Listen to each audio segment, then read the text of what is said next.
बिस्मिल्लाहिर्रहमानिर्रहीम। अस्सलाम वालेकुम students, welcome back to my YouTube channel. आज हम एक्सरसाइज 2.3 क्वेश्चन नंबर 2 स्टार्ट करते हैं। आइए, क्वेश्चन नंबर 2 हमारे पास है, find the general term of following geometric sequence.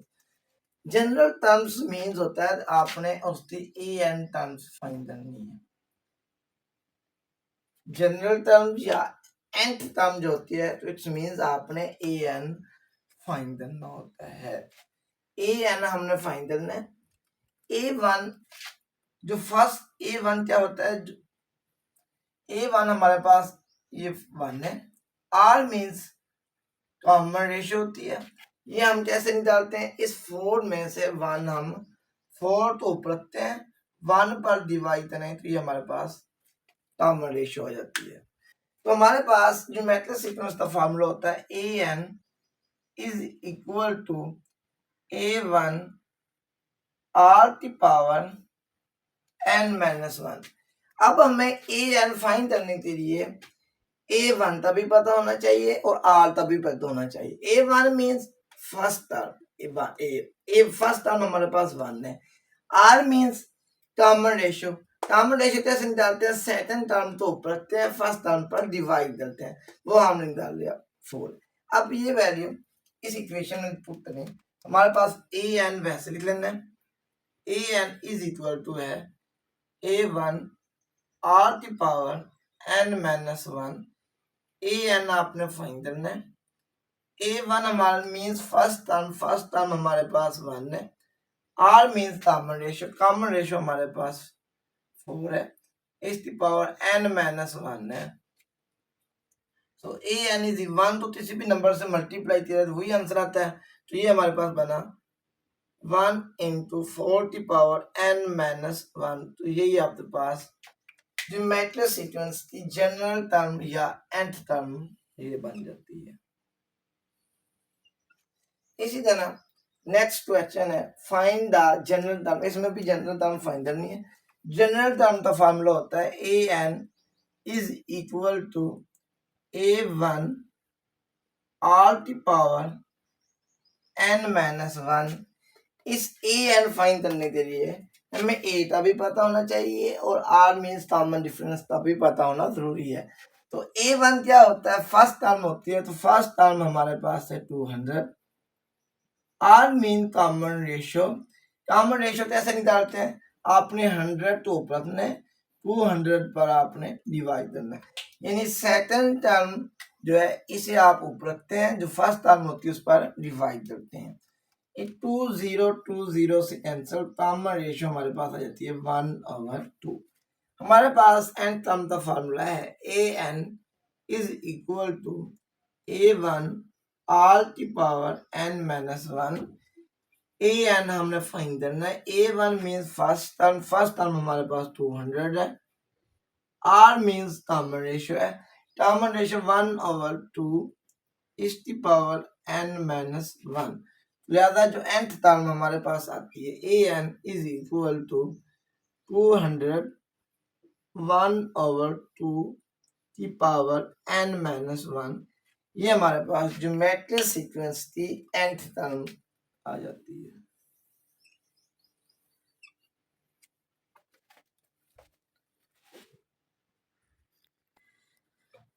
Question number 3 हमारे पास है, find the first 4 terms of geometric sequence where general term is given. Geometric sequence की हमें जनरल टर्म्स दी हुई है, उसकी आपने सबसे पहले 4 टर्म्स फाइंड करनी है। ये हमें ज्योमेट्रिक सीक्वेंस की जनरल टर्म दी हुई है 1 2 3 4, ये 4 पार्ट है। ये हमारे पास फर्स्ट पार्ट, ये हमारे पास सेकंड, ये थर्ड और ये है फोर्थ। इनकी जनरल टर्म दी हुई है, इसलिए हमने फर्स्ट 4 टर्म्स फाइंड करनी है। जब आपने फर्स्ट 4 टर्म फाइंड करनी है, फर्स्ट टर्म फाइंड करने के लिए आपने एंटी वैल्यू 1 पुट कर देनी है। सेकंड टर्म फाइंड करने के लिए एंटी वैल्यू आपने 2 पुट करनी है। थर्ड टर्म फाइंड करने के लिए एंटी वैल्यू आपने 3 और फोर्थ टर्म फाइंड करने के लिए आपने एंटी वैल्यू 4 पुट कर देनी है। ये इक्वेशन नंबर ए है हमारे पास। पुट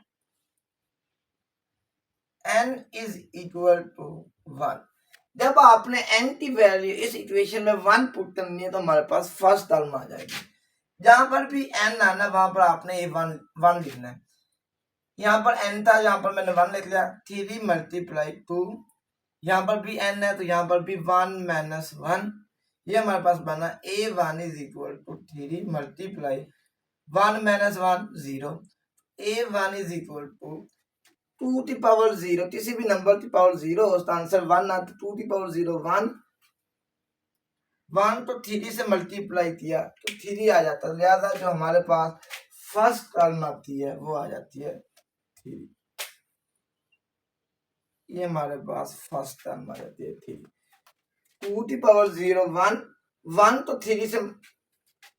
3 से मल्टीप्लाई किया 3। इस तरह लिख लें। इस तो नेक्स्ट स्टेप 3 वैसे 2 की पावर 0 1, 3 मल्टीप्लाई 2 की पावर 0 इसका आंसर 1 आता है। 1 को 3 से मल्टीप्लाई करें 3।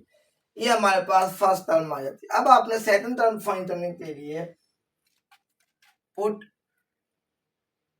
n is equal to 2। अब n की वैल्यू आपने 2 पुट करनी है इस इक्वेशन में। यहाँ पर बन जाना है a की power 2 is equal to 3 multiply 2। जहां पर भी n आना है वहां पर आपने 2, इधर भी n आ रहा है तो वहां पर भी मैंने 2 लिख दिया। इस ऊपर भी n आ रहा है तो वहां पर भी आपने 2 लिख देना है। a2 is equal to 3 multiply 2 की पावर 1, 2 में से 1 माइनस करें 2 इज इक्वल टू 3 वैसे 2 की पावर 1 ये आता है 2।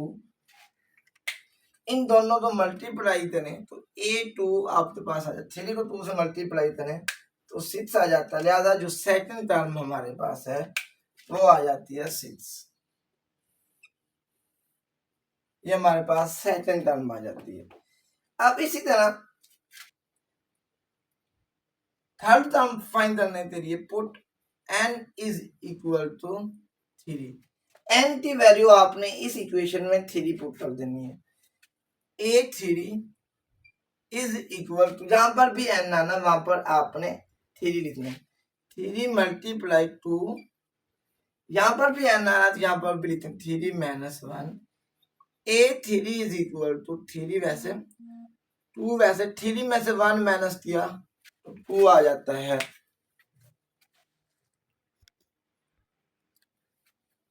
a3 आप वैसे लिख लें 3 मल्टीप्लाई 2 तो 2 से मल्टीप्लाई इतने तो इसका आंसर आता है 4। a3 इज इक्वल टू 3 तो 4 से मल्टीप्लाई करें 12। लिहाजा जो इसकी थर्ड टर्म आ जाती है वो हमारे पास आ जाती है 12। ये हमारे पास फर्स्ट टर्म भी आ गई, सेकंड टर्म भी आ गई, थर्ड। अब हमने निकालनी fourth term. Put n is equal to 4। Put n is equal to 4 in equation A. यहाँ पर भी लिख लेना है put n is equal to 1 equation A. Put n is equal to n equation A in equation A. अब जहां पर भी n आना है वहां पर हमने लिखना है 4। इट्स मीन ये बनाना a4 is equal to 3 multiply 2। यहाँ पर n आ रहा है तो n की वैल्यू 4 लिखते तो ये बनता 4 minus 1। a4 is equal to 3 वैसे ये 2 भी वैसे 4 में से 1 माइनस किया 3। a4 is equal to 3 multiply 2 की पावर 3 मीन्स 2 तो 3 टाइम्स लिखें इस तरह तो ये हमारे पास बनता है 8। 8 तो 3 से मल्टीप्लाई करें तो ये बनता है 24। तो लिहाजा जो इसकी फोर्थ टर्म आ जाती है वो हमारे पास आती है 24। इसकी फर्स्ट टर्म हमारे पास 3, सेकंड टर्म 6, थर्ड टर्म 12 और इसकी फोर्थ टर्म हमारे पास जो आई वो आई है 24। अब इसका सेकंड पार्ट है। इसी तरह इसकी भी आपने फर्स्ट टर्म फाइंड करनी है, सेकंड टर्म भी फाइंड करनी है, थर्ड भी और फोर्थ भी। फर्स्ट टर्म फाइंड करने के लिए इसे आपने नाम दे देना, ये हमारे पास इक्वेशन नंबर ए है। Put n is equal to 1। जब आपने फर्स्ट टर्म फाइंड करनी है n की वैल्यू आपने 1 पुट करनी है A1 is equal to 4 multiply two, इस n की जगह 1 लिखे तो ये बना 1 minus 1। A1 is equal to 4 multiply two 1 minus 1 0। A1 is equal to 4 2 की पावर 0 1। A1 इज 4 to 1 से मल्टीप्लाई किया जाए तो 4, लिहाजा जो इसकी फर्स्ट टर्म हमारे पास आती है वो आती है 4। Put n is equal to 1 in equation A. अब आप लिखना put n is equal to 2 in equation A. Equation जो ए आ रही है वहां पर n की वैल्यू आपने 2 पुट करनी है, तो ये हमारे पास बन जाता है A2 is equal to 4 multiply two, यहाँ पर n आ रहा तो वहां पर 2 माइनस 1। A2 इज इक्वल 4, वैसे ये 2, वैसे 2 में से 1 माइनस किया 2। A2 इज इक्वल टू 4 2 की power 1 2। A2 is equal 4 to 2 से मल्टीप्लाई करें तो 8। लिहाजा जो इसकी सेकंड टर्म्स आती है हमारे पास उसका आंसर आ जाता है 8। अब भी हमने फर्स्ट टर्म भी फाइंड कर ली, सेकंड टर्म, अब हम इसकी फाइंड करते हैं third term. Put n is equal to 3, n की वैल्यू 3 पुट करें तो ये हमारे पास बनता है A3 is equal to 4 multiply two, n की वैल्यू 3 है 3 minus 1। A3 is equal to 4 multiply two, 3 में से 1 माइनस किया 2। A3 is equal to 4 multiply 2 की पावर 2 मीन्स 2 to 2 टाइम्स लिखे हैं तो इसका आंसर भी 4 आता है। 4 to 4 से मल्टीप्लाई करें 16, लिहाजा जो हमारे पास थर्ड टर्म आ जाती है वो आ जाती है 16। अब हमने फाइंड करनी है उसकी fourth term. Put n is equal to, अब हम वैल्यू निकालते हैं a की 4। Put n is equal to 4 in equation A. Equation A साथ लाजमन लिखना है। हमने A1 भी फाइंड कर लिया है, A2 भी फाइंड कर लिया है, A3, अब हमने फाइंड करना है A4। अब जहां पर भी n आना है वहां पर आपने 4 लिखना है, तो ये बन जाता है A4 इज इक्वल टू 4 2 की power 4 minus 1। A4 is equal to 4, वैसे 4 माइनस 1 3, 4 वैसे 2 की पावर 3, 2 की पावर 3 का मतलब ये है 2 to 3 टाइम्स मल्टीप्लाई करें, इस तरह 2 मल्टीप्लाई 2 मल्टीप्लाई 2, 2 2 जा 4 4 2 जा 8। A4 इज इक्वल 4 to 8 से मल्टीप्लाई करें तो ये हमारे पास बन जाता है 32। तो जो इसकी फोर्थ टर्म है वो हमारे पास आती है 32। क्वेश्चन नंबर 3 पार्ट 3 है, इसकी भी हमने फर्स्ट 4 टर्म फाइंड करनी है। जिस तरह मैंने पार्ट नंबर 1 और 2 सॉल्व किया उसी तरह सॉल्व करेंगे। पुट फर्स्ट टर्म फाइंड करने के लिए हम n की वैल्यू ऑफ 1 पुट करेंगे। Put n is equal to 1 in equation A. इस इक्वेशन में जहां पर n आना वहां पर 1, जब हम n की वैल्यू 1 पुट करेंगे तो हमारे पास फर्स्ट टर्म आ जाएगी A1 is equal to 25 minus 1 over 2, इस n की जगह 1 माइनस 1, तो ये हमारे पास बना A1 is equal to 25 minus 1 over 2, 1 minus 1 0। A1 is equal to 25, किसी भी नंबर की पावर 0 हो तो उसका आंसर 1 आता है।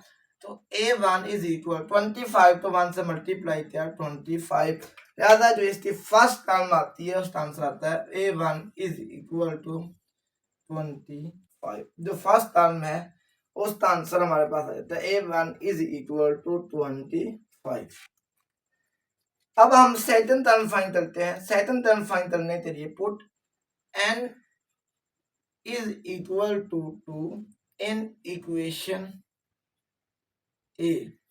इस इक्वेशन ए में जहां पर n आना वहां पर आपने 2 पुट करना है, तो ये हमारे पास बन जाती है A2 इज इक्वल टू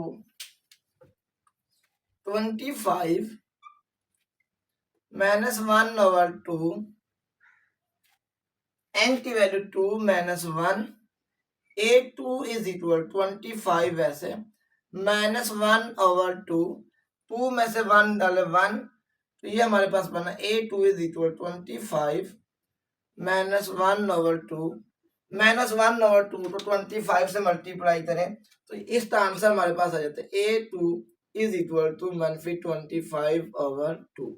तो जो सेकंड टर्म है वो हमारे पास आ जाती है -25/2। अब हम फाइंड करते हैं third term. Third term find करने के लिए put n is equal to 3 in equation A.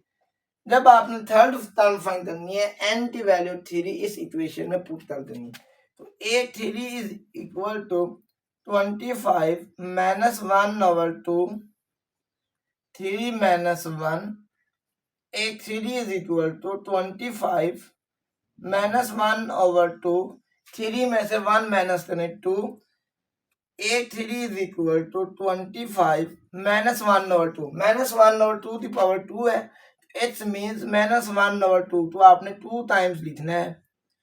a3 is equal to 25 minus 1 तो माइनस 1 से मल्टीप्लाई किया जाए तो +1, 2 तो 2 से मल्टीप्लाई किया जाए तो ये 4, तो a3 इज इक्वल टू 25/4। लिहाजा जो थर्ड टर्म हमारे पास आती है उसकी वैल्यू आती है 25/4। ये हमारे पास अभी थर्ड टर्म आई। अब हम फाइंड करते हैं इसकी fourth term. Put n is equal to 4 in equation A. Equation A में जहां पर n आता है वहां पर आपने 4 पुट करना, तो ये बने थे a4 is equal to 25 minus 1/2, यहाँ पर n है तो वहां पर 4 minus 1, a4 is equal 25 minus 1/2, 4 में से 1 माइनस करें 3, तो ये हमारे पास बना 25। अब माइनस 1/2 की पावर 3 है तो माइनस 1/2 तो हम 3 टाइम्स लिखेंगे, ये बना माइनस 1/2 मल्टीप्लाई माइनस 1/2 माइनस 1/2, तो ये हमारा 25 ऐसे इनटू मल्टीप्लाई करें माइनस माइनस प्लस, फिर इससे माइनस हो जाता है, 1 तो 1 से मल्टीप्लाई किया 1, फिर 1 से 1, 2 2 4, 4 2 8। तो इसकी जो फोर्थ टर्म हमारे पास आती है वो आ जाती है 25, तो -1 से मल्टीप्लाई किया -25 डिवाइडेड बाई 8।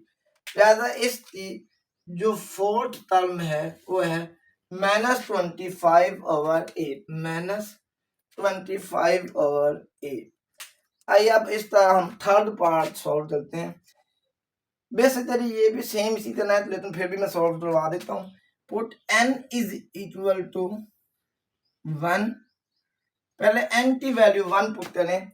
जब a की वैल्यू 1 पुट करेंगे तो हमारे पास फर्स्ट टर्म आ जाएगी a1 is equal to 5 1/5, n की value 1 1 minus 1, a1 is equal to 5 1/5, 1 minus 1 0, a1 is equal to 1/5 की पावर 0, किसी भी नंबर की पावर 0 हो उसका आंसर 1 आता है। It's means a1 is equal to 5। ज्यादा जो हमारे पास फर्स्ट टर्म आती है उसका आंसर आता है 5।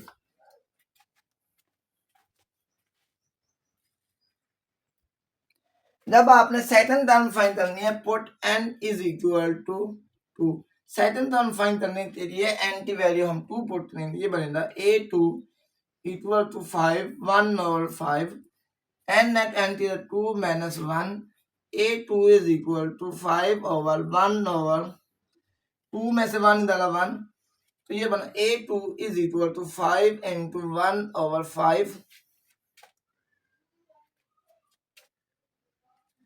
5 1 ये 5 5 से cancer, a2 is equal to 1। लिहाजा जो इसकी सेकंड टर्म बनेगी वो हमारे पास 1 आएगी।